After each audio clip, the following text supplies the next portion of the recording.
Hey there, and welcome to Pro Tools 101 Exercise 8, broadcasting from the LACC equipment cage using one of our old school news microphones. I love it. Yeah, let's get started. So, Exercise 8 is all about configuring the session and adding memory locations. This exercise will be fairly quick compared to the other ones because it's mostly just setting up our session with some things that we'll get to later. But it's still important, especially this thing called memory locations. For those of you that have edited in Premiere or Media Composer, you'll know memory locations like when you hit M on your timeline and it creates a marker. That's basically what it is in Pro Tools. A memory location is a type of marker. So if there's a point in the timeline that you want to go back to add a sound effect, for example, you don't have to remember the time code or jostle down a note on a piece of paper. You just make a memory location in the timeline. It's a pretty simple but powerful feature. Okay, so let's get started. You will get started by opening the Pro Tools session you created in Exercise 7. As I said before, each exercise builds on the previous one, and by the end of this book, we will have basically made I think it's like a 30-second radio commercial. So we will continue to do that. If you cannot find the session file that you worked on last time, you can always open up one from the completed projects folder. That's one cool thing about this exercise media folder. They don't count on you to remember where you saved your last session file. So instead, they have previously made session files for every step of the process. So if you don't know where yours is, go to this location that I'm highlighting on the screen and double click on that. I believe I know where mine is, so I'm going to double click on it. Let's see. Into my, actually is well organized. It's just a lot of stuff. Okay, let's see what we have here. There it is, Exercise 6. Completed exercises. There we go. Exercise 7. So I saved it in the completed exercise folder. Double click on that. Okay, so this is where we left off last time when we did MIDI. So let's see what they want us to do now. First, as always, save as, because we're going to make a modification. So I'm going to File, Save As, save it as Exercise 8-KT, my initials. All right. Next is configuring the session. So we're going to be turning on and turning off some features, and we're going to be moving some tracks around. So enable the following options as needed by clicking the associated buttons in the Edit window toolbar. Tab to Transients, Link Timeline and Edit selection, Link Track and Edit selection. So in Lesson 8, if you don't know what those things are, go back and read in Lesson 8, because Lesson 8 is all about navigating the timeline in the Edit window and the different buttons that will help you do that. And these three buttons, Tab to Transients, Link Timeline and Edit, and Link Track and Edit, are key to understanding how to navigate in Pro Tools. That's these three buttons right here, and you can read more about it in the previous chapter, Chapter 8. So I'm going to do what they say here and turn on these buttons. Where'd you go? Where'd you go? Okay. They are up here. So here is Tab to Transients. Here is Link Timeline and Edit selection. And here's Link Track and Edit selection. So these are all highlighted. Okay. So click and drag on the track nameplate for guitar and move it below the bass track. Okay, that's how we move stuff around. I believe we learned this before. So here's the guitar. Click, hold, and you see right there, you see how it creates a line, a yellow line right here to show us where it will be placed if I let go. They say put it under the bass track. Boom, there it is. Bass is now above guitar. Now, click and drag on the nameplates for the other tracks as needed to arrange your track order as follows. So we want to go VO, drums, bass, guitar. Okay, VO, drums, bass, guitar. So, VO, let's make this one a little shorter. VO, drums, bass, guitar, and then beat wave. And after beat wave is beach effects, fire effects, click, and master. Beach, fire, click, master. So, beach, fire, click, and master. So generally speaking, actually more than generally speaking, I would say in every case, you always want your master fader track last. Because as we mentioned before, audio tracks, aux tracks, instrument tracks, MIDI tracks, mono, stereo, whatever the case may be, all of them feed into the master. It's if you want to look at the mix window, all of these are tracks that we mix together in some way, shape, or form, which we'll be doing later. All of this whole mix feeds into the master fader. And then if we want our whole mix to go down in volume, instead of going like this, which would not work very smoothly, you can just go like this. And the whole mix that's feeding into it goes down. And so a lot of times what people will do is they'll have people on stage or actors or whatever get their mic check. And then if they want to do the fading effect, leave all the faders where they're supposed to be for each actor or each instrument, as the case may be. And then start the show with your master fader down. And then bring it up as people start playing their instruments or speaking their lines. And then everything comes up together. That is the master fader.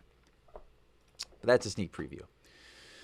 Let's go on with the ebook here. Okay, next, set the scrubber tool behavior. So we're going to go into the preferences a few times in this class. The preferences in Pro Tools are endless. There are so many pages of preferences. So we're going to deal with just one of those pages called Operation.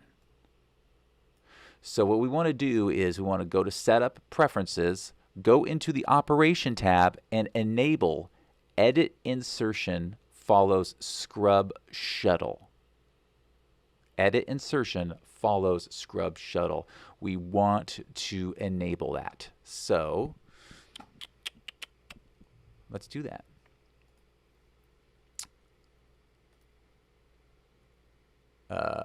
Where are you?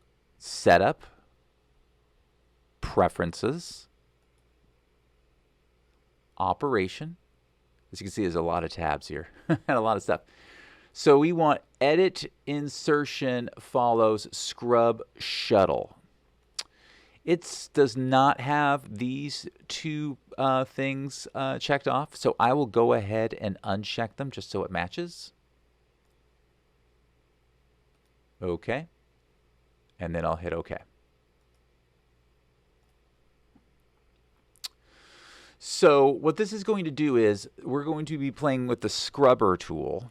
And if you don't remember what that is, don't worry. We're going to get to it just in a couple minutes here, and you'll be quickly reminded as to what it does. Creating memory locations. You will use tab to transients to locate the start of the voiceover on the VO track and mark that point with a memory location. Then we will use the scrubber tool to locate the position for the fire sound effect and then mark that point with a second memory location. This is very common. You'll get audio clips and then you'll have to scan or scrub through them to find specific points.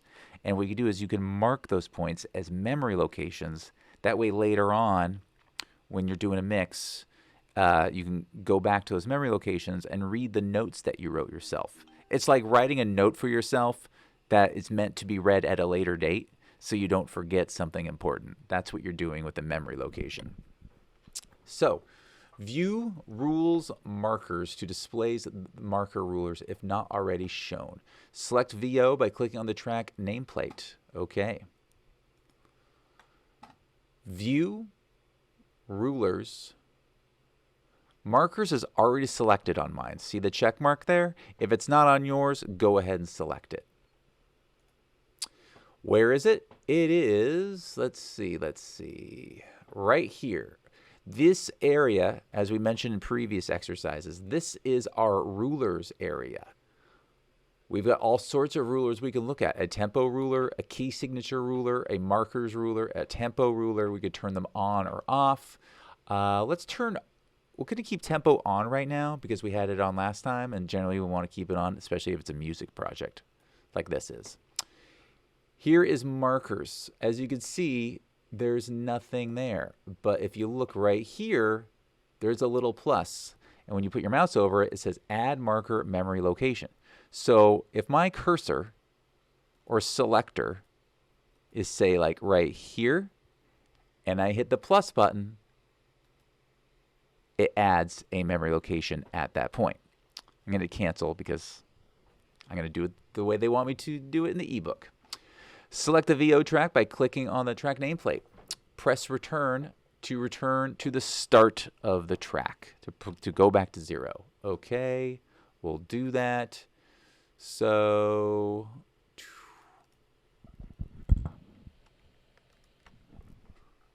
VO, boom, and then hit return, and we're back at 0. You could see that with my clock right here. It is at 0. Tab to the first major transient on the track to locate the start of the voiceover. This should be 2 to 3 seconds into the track. Okay. So tab to transients works on whatever track or tracks are highlighted or selected. So if I had drums, bass, if I had those guys selected and this, it would tab to the first transient that happens on all of those 3 tracks. So in that case, that first transient would be here on the drums. They don't want those to happen, so they just want the VO. So tab to transients, for those that forget, that when you hit tab normally skips from clip to clip to clip to clip to clip in the timeline. Tab to transients, it scans to the next transient portion of the clip. A transient portion of a clip is a significant change in volume. So if you're doing a lot of takes, rather than scanning through to find like a particular loud part of the take, you could just hit the tab button over and over again, and it will skip to whatever part of the clip goes from quiet to loud. So as you can see here, there's nothing going on in this little bit, but then I can put my mouse right there and sort of guess, well, it looks like it starts right there. Or I hit tab transients and it goes to that point right there. If I hit it again, it goes to the next one, goes to the next. See that? It's a good way to basically skip to significant increases in volume throughout the clip. So there we go. That's what they wanted. If needed, press the space bar to, if needed, press the space bar to audition the track and verify the location. Press the space bar a second time to end the audition. So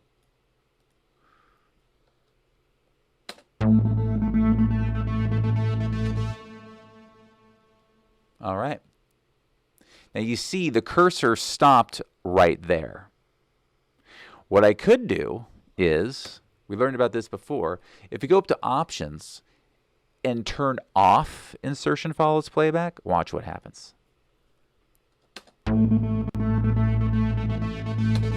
It goes back to where the insertion arrow is.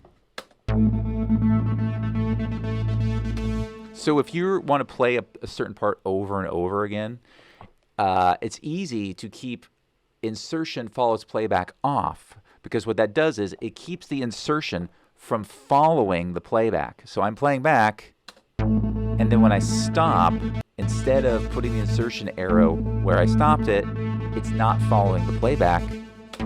It stays where it is, and the selector goes back to where we started. If I turn it on, then when I stop it, the insertion arrow does follow the playback. And as you can see, it's now at this point. For this exercise, they want insertion to not follow playback because we are auditioning this part of the clip right here.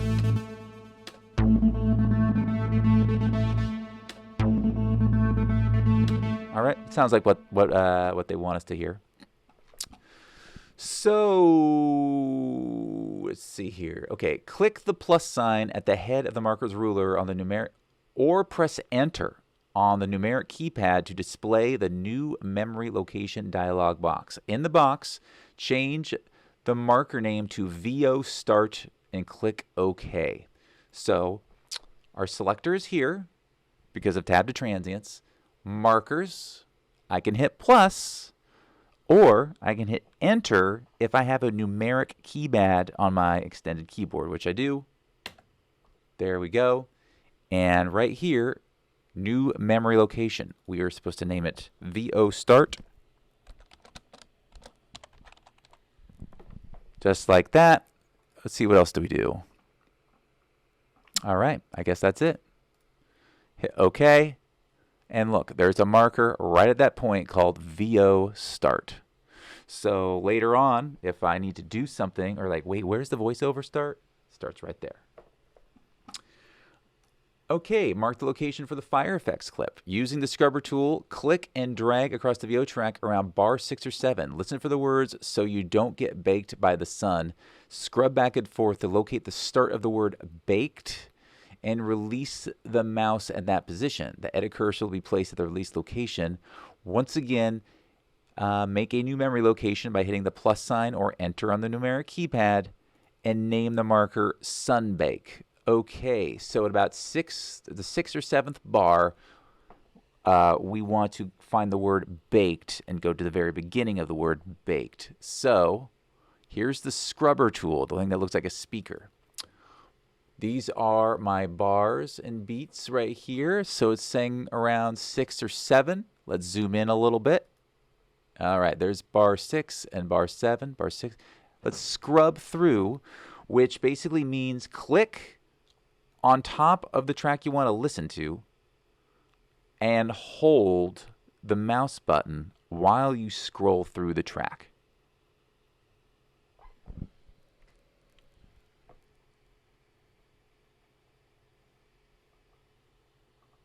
Oh, have to turn off. See, Beat Wave was soloed. Now let's solo the VO track so we can concentrate on that one. Speech gear, speech gear, so you don't get baked. Get baked.